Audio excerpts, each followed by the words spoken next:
Sabda TV. Assalamualaikum warahmatullahi wabarakatuh.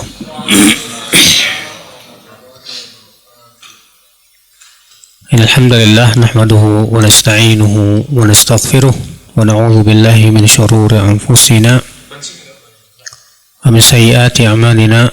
Man yahdihillahu fala mudilla lahu wa man yudlil fala hadiya lahu wa asyhadu an la ilaha illallah wahdahu la syarika lahu wa asyhadu anna Muhammadan abduhu wa rasuluh. Qala Allah Ta'ala fi kitabihil karim, ya ayyuhalladzina amanu taqullaha haqqa tuqatih wa la tamutunna illa wa antum muslimun.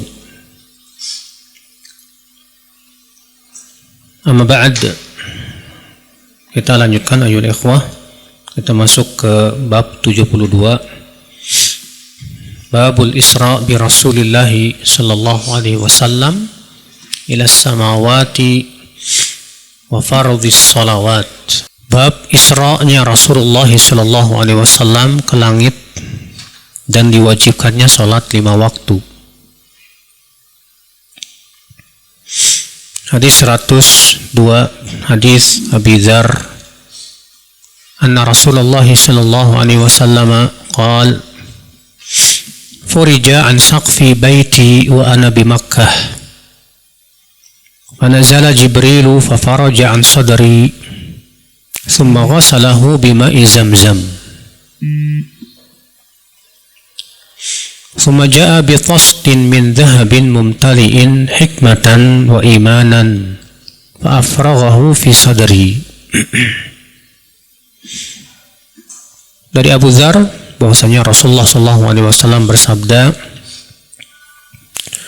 terbuka atap rumahku, kata Rasulullah, dan waktu itu aku berada di Mekah. Lalu turunlah Jibril, lalu ia membelah dadaku. Dalam riwayat yang lain disebutkan bahwa pembelahan dada itu di sisi Ka'bah. Assalamualaikum warahmatullahi wabarakatuh.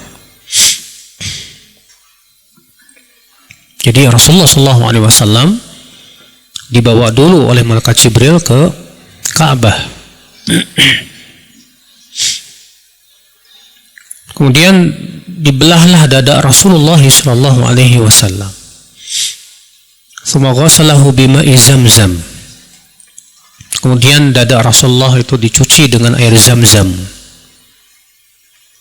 Tsumma jaa bi tastin min dhahabin mumtali'in hikmah wa imanan. Kemudian Jibril pun membawa bejana yang terbuat dari emas yang dipenuhi oleh hikmah dan iman. Fa afraghahu fi sadri. Lalu kemudian hikmah dan iman itu pun dimasukkan ke dalam dadaku. Tsumma atbaqahu. Kemudian Jibril pun kemudian menutup kembali dadaku. Tsumma akhadha biyadi. Kemudian Jibril pun kemudian memegang tanganku. Fa'araja bi ila sama'id dunya. Dan mengajakku naik ke langit dunia. Dan tentunya ini setelah kisah, ya, artinya Rasulullah SAW dibawa dulu ke Baitul Maqdis, dan dari Baitul Maqdis baru kemudian kemana? Ke langit, nih ya. Namun di sini diringkas oleh perawinya. Falamma ji'tu ila sama'id dunya. Ketika aku telah sampai ke langit dunia, qala Jibril li khazinis sama iftah. Maka Jibril berkata kepada malaikat penjaga langit, bukakan pintu. Qala man hadha. Maka penjaga langit ini berkata, siapa ini?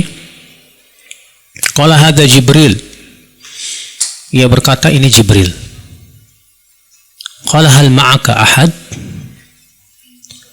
Assalamualaikum warahmatullahi wabarakatuh. Maka malaikat itu bertanya lagi, apakah bersamamu seseorang? Qala na'am. Ma'iya Muhammadun sallallahu alaihi wasallam. Ia bersamaku adalah Muhammad sallallahu alaihi wasallam. Faqala awa ursila ilaih. Malaikat itu berkata, apakah ia telah diutus ke langit? Qala na'am, iya.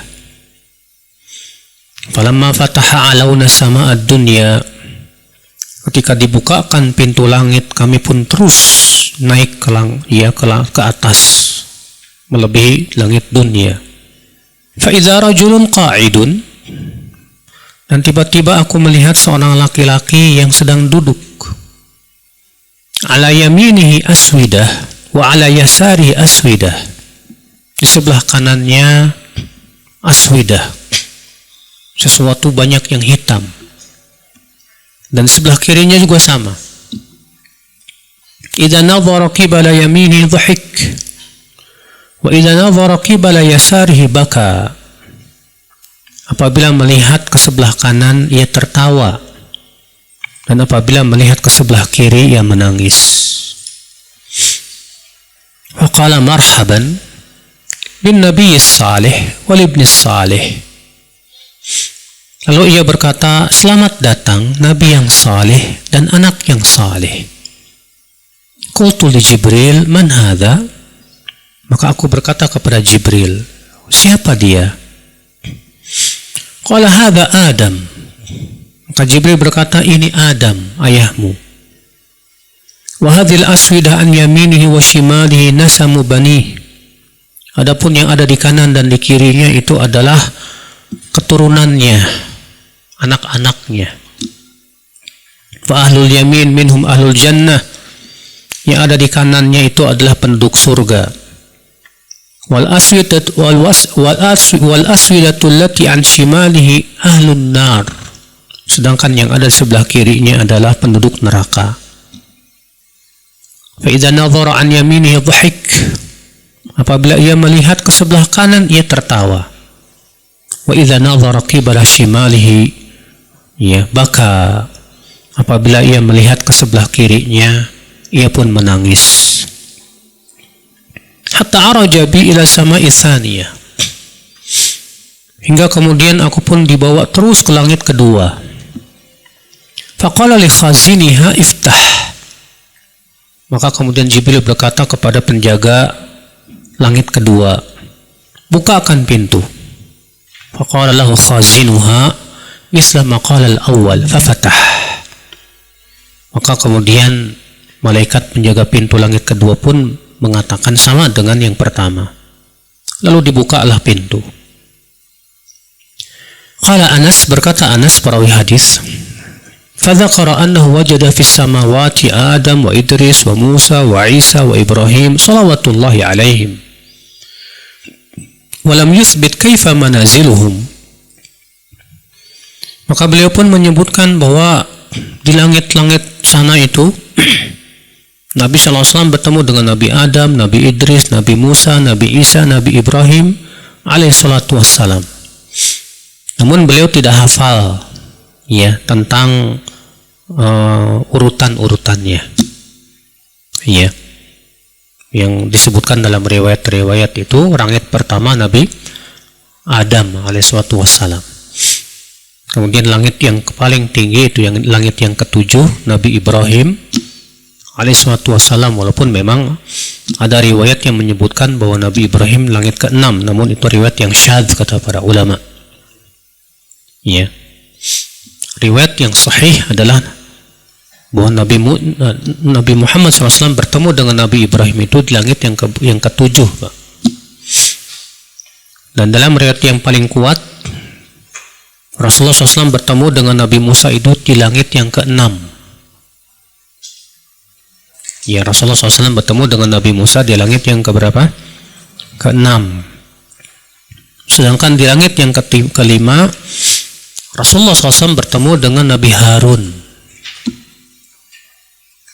Ya, di langit yang kelima, Rasulullah SAW bertemu dengan Nabi Harun.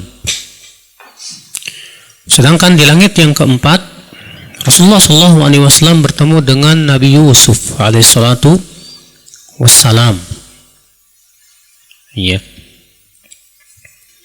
Sedangkan di langit yang ketiga, Rasulullah SAW bertemu dengan Nabi Isa alaihissalatu wassalam dan Nabi Yahya, ya, alaihissalatu wassalam. Dan di langit yang kedua bertemu dengan Nabi Idris alaihissalatu wassalam. Wa annahu dzakara annahu wajada Adam fi sama'id dunya wa Ibrahim fi sama'is sadisah. Akan tetapi bahwa beliau menyebutkan bahwa Rasulullah SAW bertemu dengan Nabi Adam di langit pertama dan Nabi Ibrahim di langit yang ke-6. Namun sudah saya sebutkan bahwa ini riwayat yang syadz. Riwayat yang sahih, yang mahfuz, bahwa Rasulullah SAW bertemu dengan Nabi Ibrahim itu di langit keberapa Pak tadi? Yang ke-7. Adapun di langit yang ke-6 yaitu bertemu dengan Nabi Musa alaihissalatu wassalam.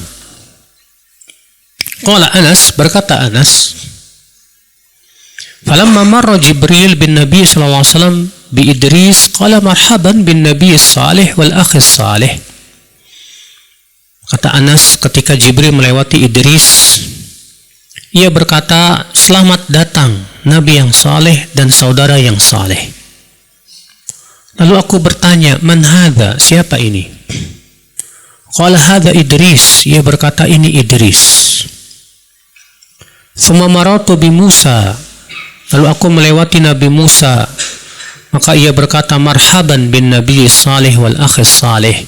Selamat datang Nabi yang saleh dan saudara yang saleh. Qultu man hadha, aku bertanya siapa ini? Qala hadha Musa, maka ia mengatakan ini Musa. Thumma marartu bi Isa, kemudian aku melewati Nabi Isa, faqala marhaban bil akhi salih wan nabiy salih. Selamat datang saudara yang saleh dan nabi yang saleh. Aku berkata siapa ini? Maka Jibril berkata ini Isa. Kemudian aku melewati Ibrahim dan berkata marhaban bin nabiy salih wal ibni salih.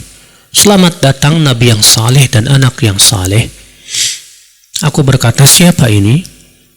Ya, maka ia berkata ini Ibrahim. Ya. Ini secara ringkas Pak, karena dalam riwayat yang lain ada tambahan-tambahan ya, yang tidak ada dalam riwayat ini. Summa urija bi hatta dhahartu li mustawa asma'u fihi sarif al-aqlam. Kemudian aku terus lagi dibawa naik. Ya, jadi melebihi langit yang ke-7 Pak. Dibawa naik terus ya. Sampai ke tempat yang aku mendengar suara pena. Suara apa? Pena. Yang disebutkan dalam riwayat yang lain juga Rasulullah SAW diperlihatkan Sidratul Muntaha. Sidratul Muntaha. Apa itu Sidratul Muntaha Pak? Sidratul Muntaha itu dari kata sidrah. Sidrah itu pohon bidara. Ya.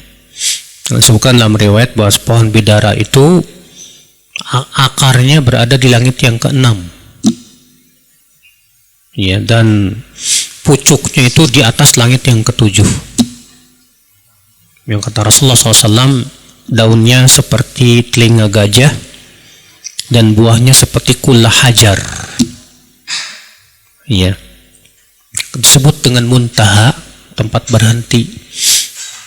Kata Ibnu Qayyim karena berita-berita yang dari bawah berhenti di Sidratul Muntaha, dan berita-berita yang berada dari atas berhenti di Sidratul Muntaha. Ya, Allahu a'lam.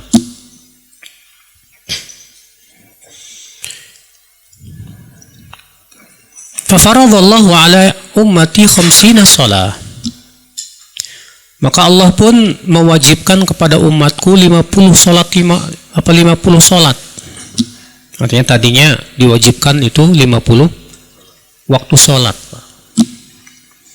Faraja'tu bidzalika hatta maratu ala Musa.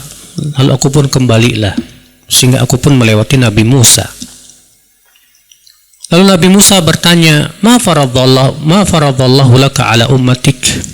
Apa yang Allah wajibkan atas umatmu? Maka aku berkata, faradha khamsina salah. Ya, Rasulullah SAW mewajibkan 50 waktu salat. Qal farji ila rabbik. Maka Nabi Musa berkata, kembalilah kamu kepada Rabbmu. Fa inna ummataka la tutiqu dzalik. Umatmu tidak akan mampu itu. Faraja'ani fawadha'a syatraha. Lalu aku pun kemudian kembali kepada Allah dan minta dikurangi, minta keringanan. Maka dikurangi oleh Allah separuhnya. Separuhnya berarti berapa, Pak? 25, ya. Faraja'tu ila Musa faqultu wadha'a syatraha. Lalu aku pun kembali kepada Nabi Musa dan aku berkata kepada Nabi Musa, Allah sudah mengurangi setengah. Apa kata Nabi Musa? Raji' rabbak. Kembalilah kepada Rabbmu. Fa inna ummataka la tutiqu dzalik. Karena umatmu tidak akan mampu itu.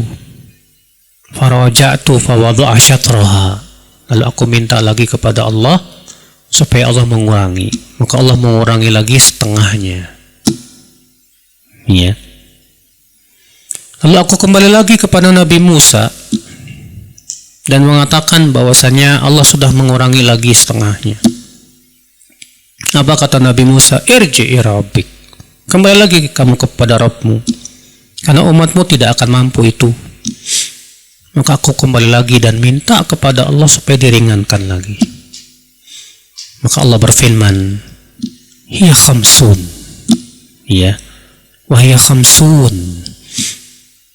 Ya 5 waktu saja. Namun sama nilainya dengan 50 waktu. La yubaddalul qawlu ladai. Tidak akan pernah lagi berubah keputusanku. Faraja'tu ila Musa. Lalu aku pun kembali kepada Nabi Musa. Faqala raji' rabbak. Maka Nabi Musa berkata, kembali lagi kepada Allah. Minta lagi keringanan. Faqultu istahyaitu min rabbi. Maka aku berkata, aku sudah malu kepada Allah. Sudah sering minta. Ya. Tsumma talaqa bi hatta intaha bi ila sidratil muntaha. Kemudian aku pun dibawa ke sidratul muntaha. Wa ghasyiha al-anwanun la adri mahi. Di mana sidratul muntaha itu dilingkupi warna-warni yang aku tidak tahu apa itu, saking indahnya. Tsumma udkhiltul jannah. Dan aku kemudian dimasukkan ke surga. Fa idza hiya habailul lu'lu' wa idza turabuhal misk. Ternyata di dalam surga itu ada habail, kemah-kemah yang terbuat dari lu'lu', berlian, intan. Dan ternyata turab itu tanahnya terbuat dari misik. Ya. Ini kisah yang disebut dengan Isra dan Mi'raj. Kapan terjadinya Isra dan Mi'raj, Bapak dan Ibu-ibu? Tidak ada dalil yang menyebutkan tentang itu. Memang khilaf para ulama kapan terjadinya. Jelas terjadinya itu di tahun di mana Abu Thalib paman Rasulullah SAW wafat. Dan Khadijah istri Rasulullah SAW itu wafat. Semua ulama sepakat bahwa kejadiannya sebelum hijrah. Iya. Namun yang menjadi perselisihan para ulama kapan terjadinya itu. Ada yang mengatakan di bulan Ramadan. Ada yang mengatakan di bulan Syawal. Ada yang mengatakan di bulan Rabiul Awal. Ada yang mengatakan di bulan Rajab. Namun semua sepakat bahwa tidak ada dalil yang menunjukkan kepada hal ini, Pak. Ya. Dan anehnya, Pak, tidak ada satupun para sahabat yang bertanya kepada Rasulullah SAW.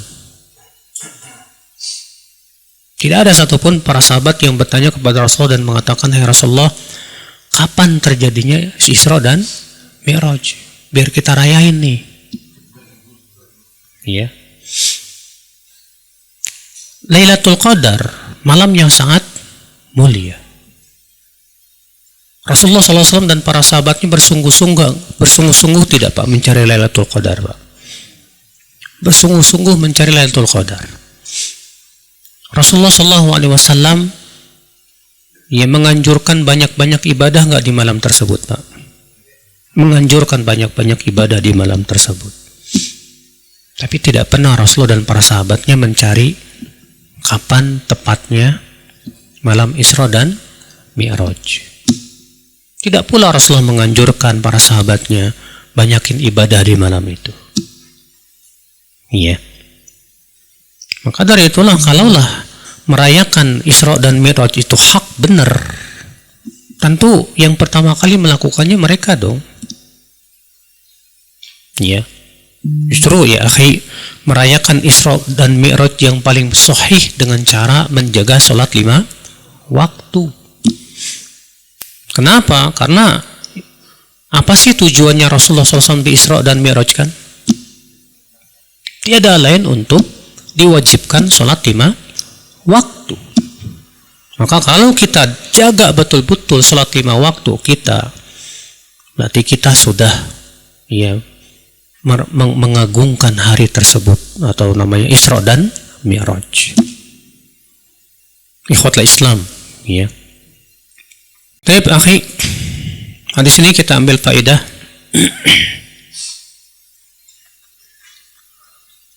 Faedah yang pertama itu mukjizat Rasulullah sallallahu alaihi wasallam. Di mana Rasulullah sallallahu alaihi wasallam dinaikkan ke langit yang ketujuh. Bahkan diisrakan dari Mekah ke Baitul Maqdis dalam satu malam. Ya, ketika pagi hari, Pak, Rasulullah telah sampai kembali di kota Mekah.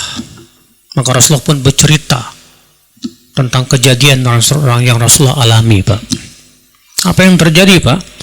Maka kaum musyrikin pun mentertawakan Rasulullah SAW. Apa kata mereka? Lihat, bukankah benar perkataan kami bahwa Muhammad itu gila? Masa dia mau pergi ke Baitul Maqdis dalam semalam, sementara kami saja bolak-balik 2 bulan? Iya. Maka sebagian kaum mukminin yang sudah masuk Islam murtad lagi, Pak, gara-gara itu.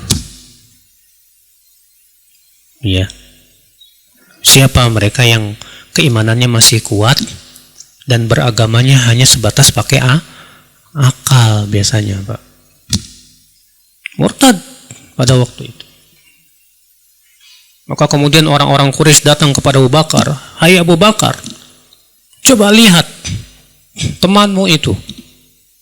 Dia mengaku-ngaku katanya bisa pergi ke Baitul Maqdis dalam semalam kemudian ke langit. Apa kata Abu Bakar? Aku mempercayai lebih dari itu. Iya. Kalau turun kepadanya wahyu siang dan malam, aku saja percaya, apalagi itu. Makanya beliau kemudian digelari dengan As-Siddiq. Saking kuat keyakinannya Abu Bakar radhiyallahu anhu. Iya. Nah, ini akhul Islam, ini mukjizat ya akhi. Ini sesuatu yang di luar nalar akal kita. Kalau di zaman dulu itu memang susah sekali. Kalau zaman sekarang kita lihat, ya, pesawat ke sono bolak-balik juga seharian bisa. Dengan kecanggihan teknologi yang di zaman sekarang, Masya Allah, Alhamdulillah. Ya, kalau di zaman sekarang orang akan gampang. Ya, kalau zaman sekarang aja orang bisa bikin pesawat, masa Allah tidak bisa bikin sesuatu yang lebih canggih dari itu? Iya. Akal Islam. Di sini kita ambil faedah yang kedua, itu dibeleknya dada Rasulullah sallallahu alaihi wasallam. Dan dibeleknya dada Rasulullah SAW itu terjadi 2 kali, Pak. Kejadian yang pertama itu ketika masih kecil. yang waktu itu beliau sedang disusui oleh Halimah As-Sa'diyah, dan saat itu beliau umurnya masih 2 tahun. Ya, dibelek dadanya. Kenapa Rasulullah SAW dibelek dulu dadanya sebelum pergi ya untuk bertemu dengan Allah, Pak? Kata para ulama, ini memberikan kepada kita isyarat bahwa kalau kita hendak bermunajat kepada Allah, bertemu dengan Allah, hendaklah dengan hati yang bersih. Makanya para ulama mengatakan, ya, disyariatkan sebelum datangnya Ramadan kita mensucikan dulu hati kita, membersihkan hati kita dengan taubat, ya, dengan istighfar, membersihkan hati kita dari dosa. Supaya apa?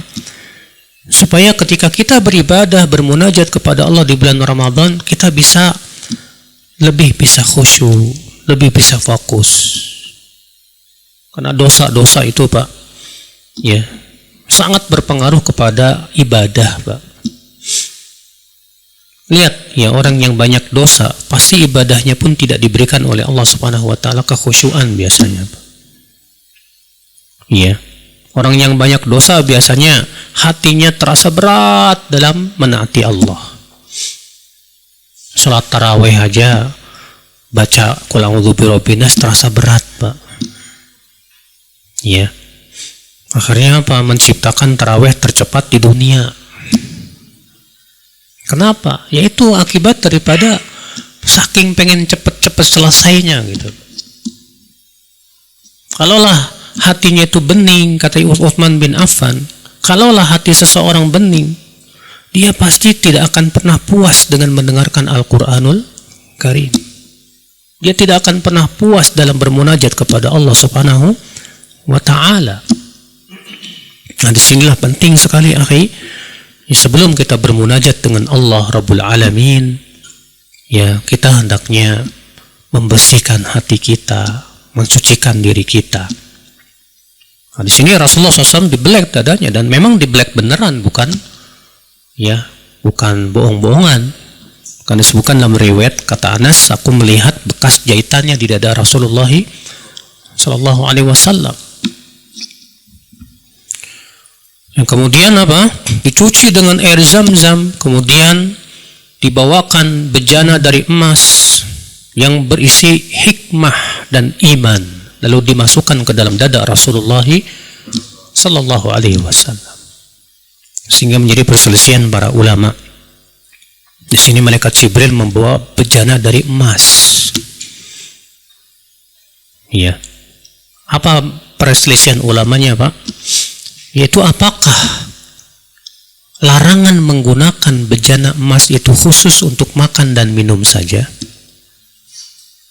Ataukah boleh digunakan untuk selain makan dan minum? Karena kan disebutkan dalam hadis Nabi SAW, alladzi yashrab, ya, fi ina'il fiddah, ya, fi ina'il dhahab wal fiddah innama yujarjir fi batnihi nar jahannam. Orang yang minum dari bejana emas dan perak, sama saja dia memasukkan api neraka ke dalam perutnya. Dalam satu riwayat yang lain, makan juga. Nah, ikhtilaf para ulama, Pak. Apakah yang dilarang itu hanya untuk makan dan minum saja, ataukah untuk seluruh penggunaan? Ataukah untuk apa? Seluruh penggunaan. Mazhab jumhur mengatakan seluruh penggunaan tidak boleh. Ya. Kenapa demikian? Karena menurut mereka ini adalah perbuatan orang-orang yang sombong. Ya. Dan hal seperti ini bisa menyakiti hati orang-orang yang susah dan miskin. Sementara sebagian ulama berpendapat tidak. Kata mereka ini khusus untuk makan dan minum saja. Buktinya pertama, di sini disebutkan bahwa malaikat Jibril membawa bejana emas yang dipenuhi dengan hikmah dan iman. Yang kedua, ya, bahwasanya Asma binti Abu Bakar pernah menyimpan rambut-rambut Rasulullah SAW di bejana perak. sepeninggal Rasulullah Shallallahu Alaihi Wasallam. Berarti beliau menggunakan itu untuk selain makan dan minum. Ya. Sementara sahabiat tentu yang lebih paham dong tentang pemahaman hadis tersebut. Allahu a'lam, saya condong kepada pendapat ini, Pak. Iya. Bahwa larangan itu hanya sebatas untuk apa? Makan dan minum saja.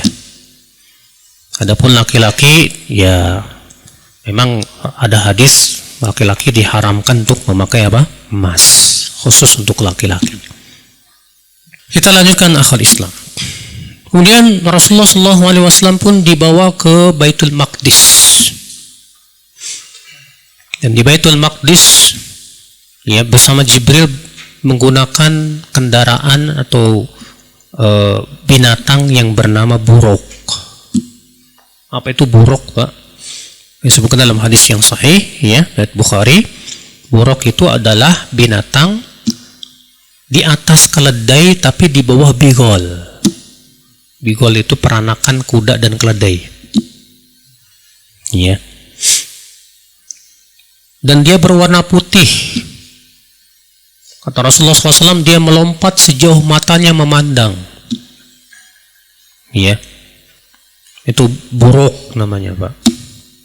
Orang-orang barat, Pak, menggambarkan buruk itu kepalanya wanita dalam rangka menghina Rasulullah Sallallahu Alaihi Wasallam. Ini jelas, ya, perkara yang tidak benar.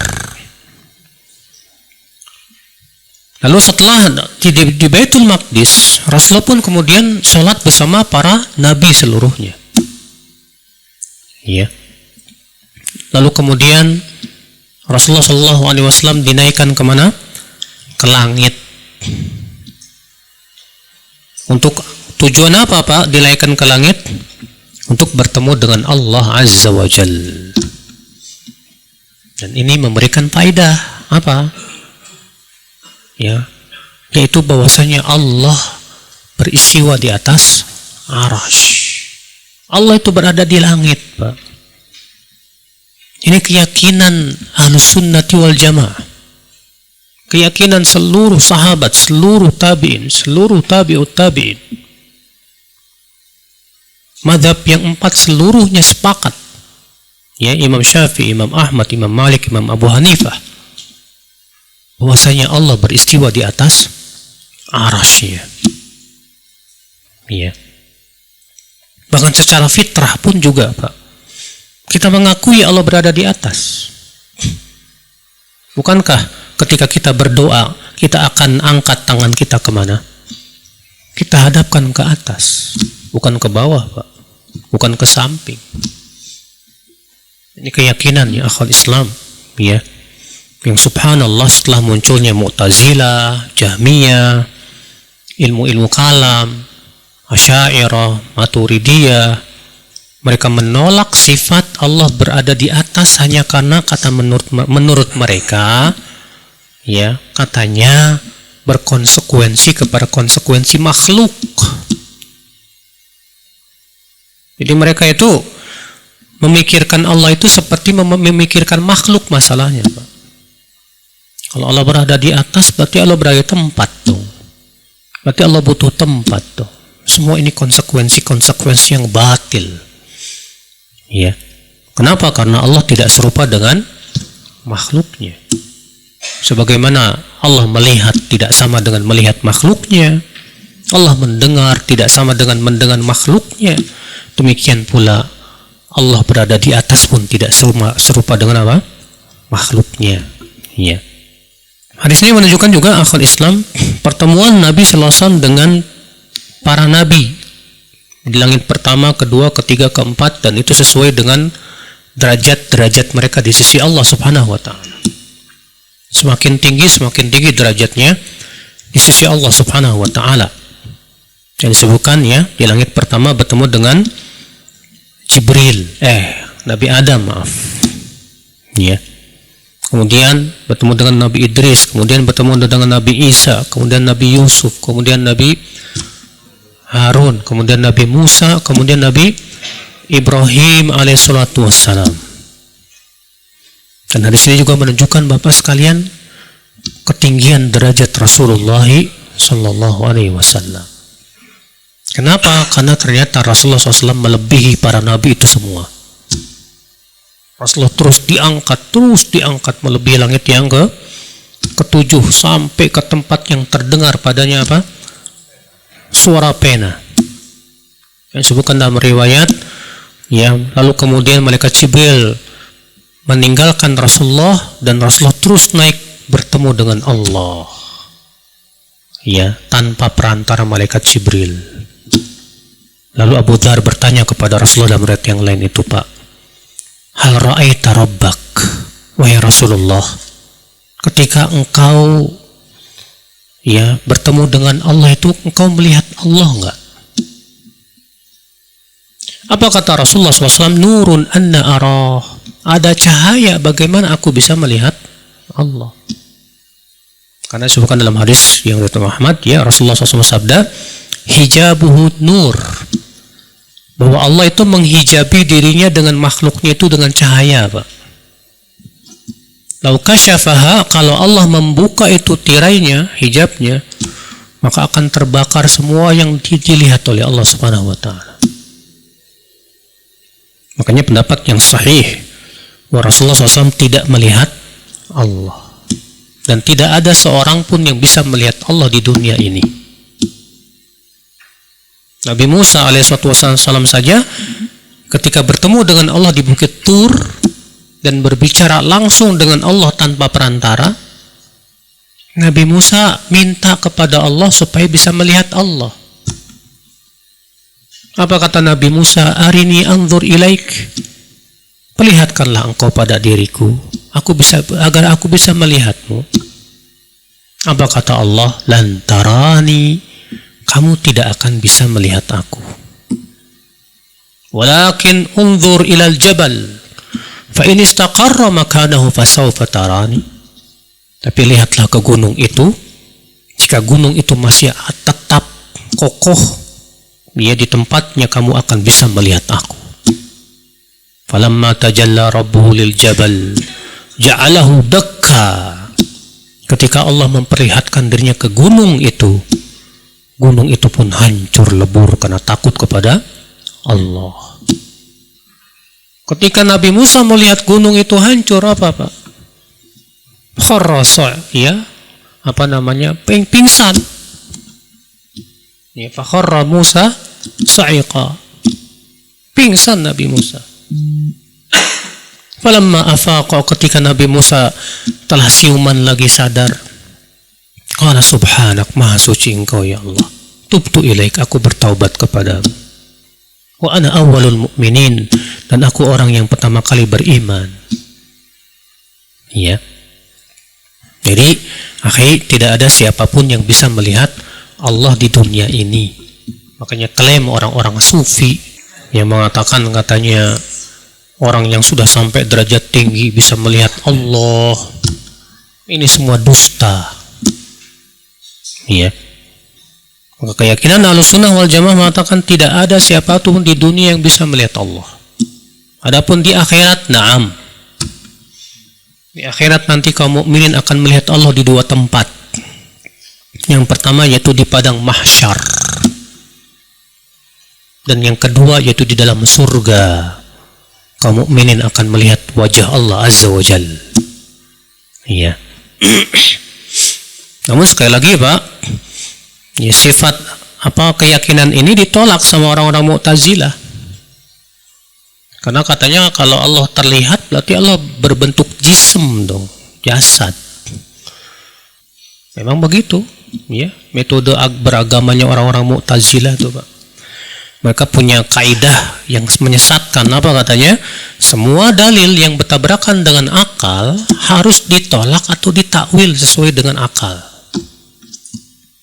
Ya, mengerikan sekali, ya. Tapi akhwal Islam, di sini kita ambil faidah selanjutnya, saudaraku sekalian, bahwa penduduk surga dan penduduk neraka semua sudah ditakdirkan oleh Allah dan telah ditentukan. Dan ini keyakinan Ahlussunnah wal Jamaah. Makanya Nabi Adam ketika melihat ke kanan menangis, tertawa. Melihat ke kiri menangis. Kenapa melihat ke kanan tertawa? Melihat anak-anaknya yang masuk ke dalam surga. Kenapa ke kiri menangis? Melihat anak-anaknya yang masuk ke dalam api neraka. Iya. Nah, ini keyakinan ini membingungkan banyak sahabat, Pak. Ketika Rasulullah mengabarkan kepada para sahabatnya, setiap kalian sudah ditentukan di surga atau di neraka. Apa kata para sahabat? Fafimal amal ya Rasulullah. Kalau kami sudah ditentukan di surga atau di neraka, buat apa kita beramal kalau gitu? Percuma dong, capek-capek beramal ternyata kita misalnya ditentukan di neraka. Apa kata Rasulullah SAW? I'malu fakullun muyassarun lima khuliqalah. Beramallah kalian. Setiap orang akan dimudahkan untuk apa ia diciptakan. Penduduk surga akan dimudahkan beramal amalan saleh. Penduduk neraka dimudahkan beramal kemaksiatan. Nah, sekarang kita tanya diri kita, selama ini kita dimudahkan kemana? Kalau kita, alhamdulillah, selama ini dimudahkan oleh Allah untuk beramal soleh, dimudahkan untuk sholat 5 waktu, puasa dan yang lain, alhamdulillah, pujilah Allah. Dan pertahankan sampai akhir hayat. Kita tidak pernah, Pak, diberitahu oleh Allah, tidak pula diberitahu oleh malaikat Jibril bahwa kita akan di surga atau di mana? Di neraka, enggak. Jadi ngapain kita mikirin? Waduh, jangan-jangan saya di neraka, jangan-jangan. Buang kata-kata jangan-jangan tuh. Apalagi di Jawa, jangan tuh cuma sayur, Pak. Ya. Jangan kita suudzon sama Allah. Husnudzonlah kepada Allah. Yang penting kita berusaha, bersungguh-sungguh, dan Allah tidak mungkin menyia-nyiakan orang yang bersungguh-sungguh. Ya, Allah berfirman, innallaha la yudhi'u amalal mu'minin. Ya. Allah tidak akan menyia-nyiakan amalan orang yang beriman. Tidak mungkin disia-siakan oleh Allah Subhanahu wa taala. Kita sungguh-sungguh pengen surga, kita cari, kita beramal saleh, tiba-tiba Allah sesatkan kita tanpa ada sebab, nggak mungkin. Karena Allah tidak zalim. Ya. Kesesatan itu ya akhal Islam biasanya karena sebab. Allah menyesatkan seorang hamba karena disebabkan dia sendiri. Allah berfirman, falamma zaghu azaghallahu qulubahum. Ketika mereka telah condong kepada kesesatan, Allah pun condongkan hatinya. Ya. Ini Al-Quran ada, hadis ada, para ulama banyak. Kitanya nggak mau ngikutin ya perintah Allah dan Rasulnya. Padahal kita kan tahu itu baik. Kita tahu Al-Quran ini membimbing kepada surga. Tapi ternyata kita lebih memilih ya keburukan. Ya, jangan salahkan kalau Allah sesatkan kita. Jangan jauh-jauh lah, Pak, jangan jauh-jauh. Contohnya aja, ini HP nih, Pak. Di HP ini ada nggak fasilitas-fasilitas kebaikan, Pak? Banyak. Aplikasi-aplikasi kebaikan banyak nggak, Pak? Tapi ada nggak juga aplikasi-aplikasi keburukan? Banyak juga. Nah, aplikasi kebaikan banyak, bahkan Al-Quran bisa diinstal, kita para ulama bisa diinstal, tapi kok kita malah milih yang buruk-buruk? Ya, jangan salahkan kalau ternyata Allah palingkan hati kita dari apa? Ya, kebaikan. Kenapa? Gara-gara kita sendiri. Sudah disediakan itu ada kebaikan. Kok kita milihnya yang buruk-buruk? Fa'allahul musta'an. Ya. Makanya siapapun kita yang ingin masuk surga, kata Rasulullah apa? Malu. Berusaha, beramal dan beramal. Nah, ini saudaraku sekalian. Faedah selanjutnya yang bisa kita petik dari hadis ini, saudaraku seiman, hadis ini menunjukkan tentang adab masuk ke rumah, di mana Rasulullah SAW mengetuk pintu langit dan minta dibukakan. Iya. Lalu penjaga pintu bertanya, "Man hadza? Siapa ini?" Maka beliau mengatakan apa? "Aku Jibril." Ini adab. Jangan menjawab, "Saya." Siapa saya?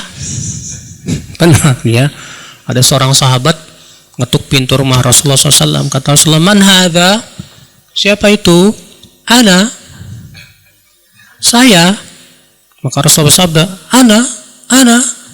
Seakan Rasulullah tidak suka itu. Adabnya apa? Dengan menyebut nama. Ya, siapa di luar? Ya, Ahmad di luar. Misalnya. Lihat, malaikat Jibril pun seperti itu. Jibril.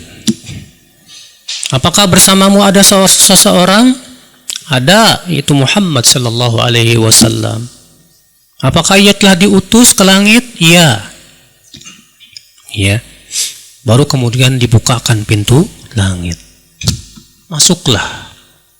Dan ini menunjukkan, Pak, bahwa setiap langit itu ada pintunya, Pak. Di mana tidak mungkin kita bisa menembus langit pertama menuju langit kedua kecuali melalui pintu tersebut. Bagaimana bentuk pintunya yang kita nggak tahu. Ya, coba Bapak pikirkan baik-baik, pakai akal Bapak, pintu langit bentuknya kayak gimana? Hah? Ada engselnya gitu? Bentuknya segi 4 begitu? Itu yang sifatnya makhluk aja kita nggak bisa bayangin, Pak. Masa kita mau ngebayangin sifat Allah? Mau ngebayangin tangan Allah? Mau ngebayangkan wajah Allah? Lebih tidak mungkin lagi. Itu yang sifatnya makhluk aja. Pintu langit gimana ya bentuknya ya? Allahu a'lam. Hanya Allah yang maha tahu bentuknya bagaimana. Ya. Hadis ini kita ambil faedah juga, saudaraku sekalian. Yang bisa kita petik dari hadis ini, itu kasih sayang Allah kepada umatnya. Dan kasih sayang Rasulullah SAW kepada umatnya. Di mana pertama kali Allah wajibkan berapa? 50. Kemudian ketika bertemu dengan Nabi Musa berkata kepada Rasulullah, "Kembalilah kepada Rabbmu, minta keringanan. Umatmu nggak bakal mampu itu." Ya, aku ini sudah pengalaman menghadapi Banu Israel. Ya, demikian dalam sebuah riwayat. Kemudian Rasulullah pun minta, terus akhirnya bolak-balik antara Allah dengan Nabi Musa, Pak. Sampai akhirnya Allah putuskan hanya 5 saja. Apa hikmahnya kok bisa? Kenapa nggak Allah langsung putuskan 5 saja? Kenapa Allah putuskan dulu 50? Ini ada hikmahnya, Pak. Di antara hikmahnya apa? Untuk memperlihatkan bagaimana kasih sayang para nabi kepada umatnya. Ya. Rasulullah SAW adalah nabi yang sangat sayang kepada umatnya. Di antara bentuk kasih sayang Rasulullah SAW sama apa, Pak? Beliau tidak ingin menyusahkan umatnya, Pak. Beliau nggak ingin menyusahkan umatnya. Sampai kata Rasulullah SAW, "Laula an asyqa ala ummati la amartum bisiwak inda kulli wudu wa fi kafiratin inda kulli shalah." Kalaulah bukan karena aku khawatir memberatkan umatku, aku akan perintahkan mereka bersiwak setiap kali wudu. Dalam satu riwayat yang lain, setiap kali sholat. Tapi Rasulullah tidak perintahkan karena takut apa? Memberatkan umatnya. Ketika Rasulullah SAW sholat tarawih 3 malam berturut-turut, di malam yang keempat Rasulullah tidak mau keluar. Kenapa? Ternyata takut diwajibkan atas umatnya sehingga jadi susah buat umatnya. Itu subhanallah ya, kasih sayang Rasulullah kepada umatnya. Makanya Rasulullah SAW mengumpamakan beliau dengan umatnya seperti apa, Pak? Mathali wa mathalu ummati kamathali rajulin istawqada nara faja'ala al-hasharat yataqahhamna fiha wa ana akhidhun bihajuzikum walakinnakum tafallatuna anni wa fi riwayatin walakinnakum taqahhamuna fiha. Perumpamaan aku dengan umatku itu seperti seorang laki-laki yang menyalakan api. Lalu ada binatang-binatang kecil yang mau masuk ke dalam api. Dan aku, kata Rasulullah, aku pegang berusaha nih, kalian jangan sampai masuk api. Tapi kalian tetap aja nekat masuk api. Makanya Rasulullah SAW itu lebih sayang kepada kita daripada kita sendiri kepada diri kita, Pak. Iya. Semua kebaikan sudah dijelaskan oleh Rasulullah. Semua keburukan sudah dijelaskan oleh Rasulullah. Untuk apa? Sayangnya Rasulullah kepada umatnya, supaya kita selamat dari api neraka. Ya. Hadis ini kita ambil faedah juga, Pak. Azimu amris shalah. Betapa agungnya urusan sholat itu, Pak. Bayangkan, semua syariat Islam Allah perintahkan melalui malaikat Jibril kepada Rasulullah SAW. Tapi untuk sholat Allah langsung panggil, Pak, tanpa perantara malaikat Jibril. Ini menunjukkan bahwa sholat ini luar biasa agung di mata Allah Azza wa Jalla. Makanya subhanallah, Pak, orang-orang yang tidak mau sholat ini keterlaluan, Pak. Iblis, tahu Pak, iblis. Iblis itu nggak mau sujudnya kepada Nabi Adam. Iblis itu kalau disujud sama Allah mau. Nggak mau sujudnya kepada Nabi Adam karena merasa dirinya lebih baik daripada siapa? Lah ini nggak mau sujud sama Allah. La haula wala quwata illa billah. Sombongnya lebih sombong dari iblis, Mas. Iya, orang-orang yang tidak mau sujud sama Allah itu, untuk meletakkan jidat-jidat mereka ke tanah kepada penciptanya yang sudah ngasih rezeki sama dia. Sampai-sampai di antara mereka, ya, ada yang berkata begini. Waktu itu saya kan punya teman ya kontraktor dan pekerjanya banyak yang nggak sholat. Kemudian dia bilang, kamu sholat, kalau enggak saya pecat kamu. Mendingan dipecat, Pak, daripada sholat. La haula wala quwata illa billah. Saking sombongnya dia kepada Allah. Iya. Kamu nggak takut masuk neraka? Ya biarin, di neraka kan banyak cewek cantik. La ilaha illallah. Saking dicabutnya oleh Allah rasa takutnya, Pak. Mengerikan sekali. Ya. Kayak akal Islam, ya, orang yang beriman sangat memperhatikan sholat, Pak. Salat 5 waktu ini agung di mata Allah Azza wa Jalla. Perintah Allah untuk menjaga salat dalam ayat Al-Quran banyak sekali.